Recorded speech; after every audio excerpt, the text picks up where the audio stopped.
Hello বন্ধুরা, নমস্কার। আজকে দেখো আমি তোমাদের জন্য আরেকটি গুরুত্বপূর্ণ ভূগোলের বিষয় নিয়ে হাজির হয়েছি। তো দেখো, তোমাদেরকে যদি কেউ জিজ্ঞাসা করে যে পৃথিবীর উচ্চতম পর্বত শৃঙ্গ কোনটি, তাহলে তোমরা নিশ্চয়ই অনায়াসে বলবে যে মাউন্ট এভারেস্ট, যার উচ্চতা হলো ৮,৮৪৮ মিটার। কিন্তু দেখো, পৃথিবীর বুকে মাউন্ট এভারেস্টের থেকেও একটি উচ্চতম পর্বত শৃঙ্গ রয়েছে, যেটি হলো একটি আগ্নেয় পর্বত বা সঞ্চয়জাত পর্বত, যার নাম হলো মাউন্ট মৌনা লোয়া বা শুধু মৌনা লোয়া। তো হিমালয় পর্বতের সর্বোচ্চ শৃঙ্গ মাউন্ট এভারেস্টের উচ্চতা হলো ৮,৮৪৮ মিটার, কিন্তু মৌনা লোয়ার উচ্চতা হলো ৯,৭৫০ মিটার। কিন্তু তবু আমরা মাউন্ট এভারেস্টকে পৃথিবীর সর্বোচ্চ শৃঙ্গ বলে জানি। তো দেখো, আজকে আমরা জানবো মৌনা লোয়া পৃথিবীর সর্বোচ্চ পর্বতশৃঙ্গ হওয়ার পরেও আমরা মাউন্ট এভারেস্টকেই কেন পৃথিবীর সর্বোচ্চ পর্বতশৃঙ্গ বলে জানি। তো দেখো, মাউন্ট এভারেস্টের উচ্চতা হলো ৮,৮৪৮ মিটার। সেটা টোটালটাই মাটির উপরে, অর্থাৎ সমুদ্র পৃষ্ঠের ওপর থেকে।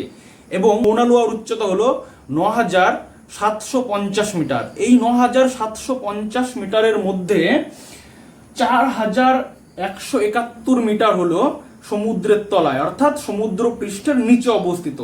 এবং এর মধ্যে মাত্র ৫,৫৭৯ মিটার হলো সমুদ্র পৃষ্ঠের উপরে অবস্থিত। অর্থাৎ যদি আমরা পৃথিবী পৃষ্ঠে কোনো ভূমিরূপের উচ্চতা পরিমাপ করি, তাহলে সেক্ষেত্রে ভূমিরূপের উচ্চতাটি সমুদ্র পৃষ্ঠের উপর থেকে মেজারমেন্ট করা হয়, অর্থাৎ মাপা হয়। যেহেতু মৌনা লোয়ার ৫,৫৭৯ মিটার শুধু সমুদ্র পৃষ্ঠের উপরে অবস্থিত এবং বাকি ৪,১৭১ মিটার সমুদ্র পৃষ্ঠের নিচে অবস্থিত, এবং হিমালয়ের ৮,৮৪৮ মিটার এর সম্পূর্ণটাই সমুদ্র পৃষ্ঠের উপরে অবস্থিত, সেই জন্যই আমরা হিমালয় পর্বতের সর্বোচ্চ শৃঙ্গ অর্থাৎ মাউন্ট এভারেস্টকেই পৃথিবীর সর্বোচ্চ পর্বত শৃঙ্গ বলে জানি।